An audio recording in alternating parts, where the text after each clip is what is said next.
हरे विष्णु हर हर महादेव। दोस्तों, स्वागत है आप सभी का मेरी इस व्रत कथा कहानी चैनल में।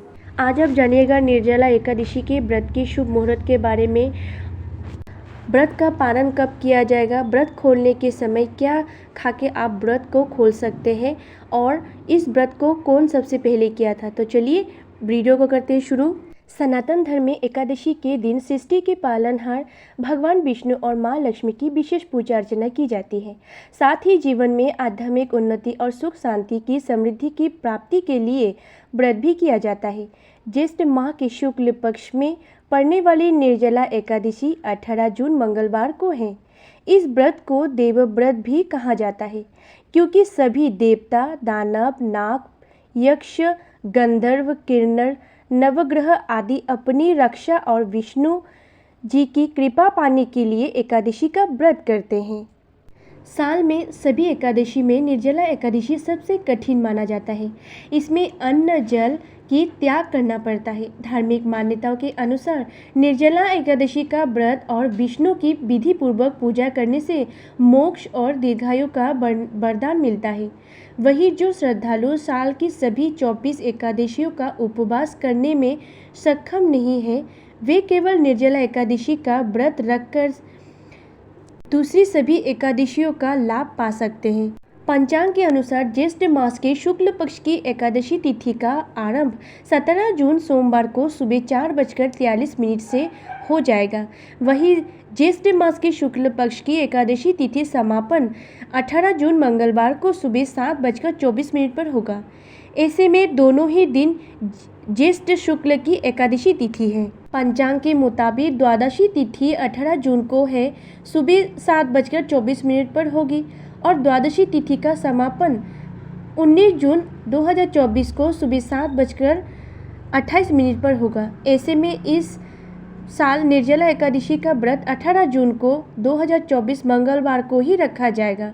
निर्जला एकादशी का पारण 19 जून 2024 से सुबह 7:28 से पहले करना होगा। द्वापर युग में महर्षि व्यास जी ने पांडवों को निर्जला एकादशी के महत्व को समझाते हुए उनको ये व्रत करने की सलाह दी थी। जब वेद व्यास जी ने धर्म, अर्थ, काम और मोक्ष देने वाली एकादशी व्रत का संकल्प कराया तो कुंती पुत्र भीम ने पूछा, हे देव, मेरे उदय में तो वृक्क नामक अग्नि है, उसे शांत रखने के लिए मुझे दिन में कई बार और बहुत अधिक भोजन करना पड़ता है, तो मैं अपनी इस भूख के कारण पवित्र एकादशी व्रत से वंचित रह जाऊंगा। तब व्यास जी ने कहा, हे कुंती नंदन, धर्म की यही विशेषता है कि वो सबको धारण ही नहीं करता है, वरन सबके योग्य साधन व्रत नियमों की सहज और लचीली व्यवस्था भी कराता है। तुम केवल श्रेष्ठ मास के शुक्ल पक्ष की निर्जला एकादशी का व्रत करो। मात्र इसी के करने से तुम्हें वर्ष की समस्त एकादशियों का फल भी प्राप्त होगा और तुम इस लोक में सुख यश प्राप्त कर बैकुंठ धाम को प्राप्त करोगे।